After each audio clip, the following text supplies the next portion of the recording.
Apartment fire in Kansas City. 41 Action News reporter Brian Abel is live at Gladstone Boulevard in Windsor. And Brian, are firefighters still looking to see if this fire has spread to any of the walls or if they put it out completely?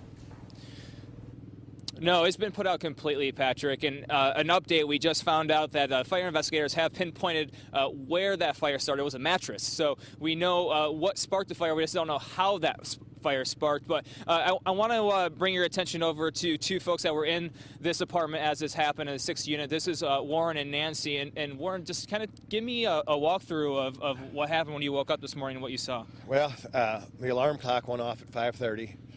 So I was getting up to shut it off.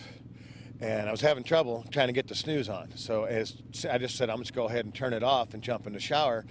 And as I walked towards the rear is when I thought I heard glass breaking. So I told Nancy, be quiet for a minute. I think I can hear glass breaking. And I thought it was perhaps someone in the back hallway. And so I opened the back door to let someone know that, hey, you know, the building's occupied. In case someone was trying to break in at one of the units. And I smelled smoke, and I started going down the staircase, and as I descended about 2 flights, I could feel the heat, and I looked out the back glass and could see the reflection of the fire in the backyard. I ran back up, I ran into the bedroom, told Nancy to call the fire department, that the building was on fire. She thought, first I was joking. I was like, no, the building's on fire. So I ran back through the front and went out, and I started knocking on everybody's door to get everyone up.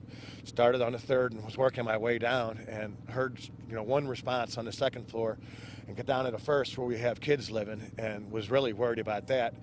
And then I could see the actual flames. I could see the red glow from the front door on 1 West.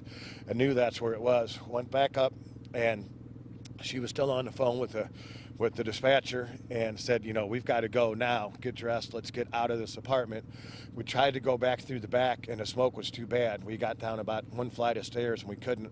Went back up, tried to come out the front, went back into the kitchen and wet washcloths down so we could breathe to get out, and continued knocking on doors all the way down. And as we got to the front door again, seen the fire department coming. It was the happiest I've ever seen to hear sirens. And Warren, that fire department, they actually said that you were the reason why everybody got out of here safely. So I know terrible circumstances, but terrific job getting everybody out considering those circumstances. Guys, back to you. Thank you. Brian, I just wanted to ask Warren, how was he able to keep himself aware during all of that, even thinking of the washcloths and fast acting like that? That's incredible.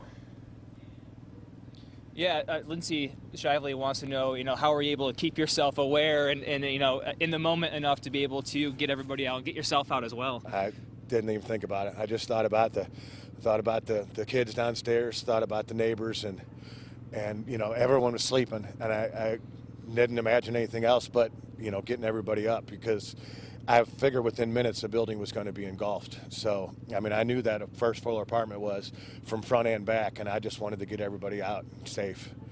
Yeah, that's all I could think about.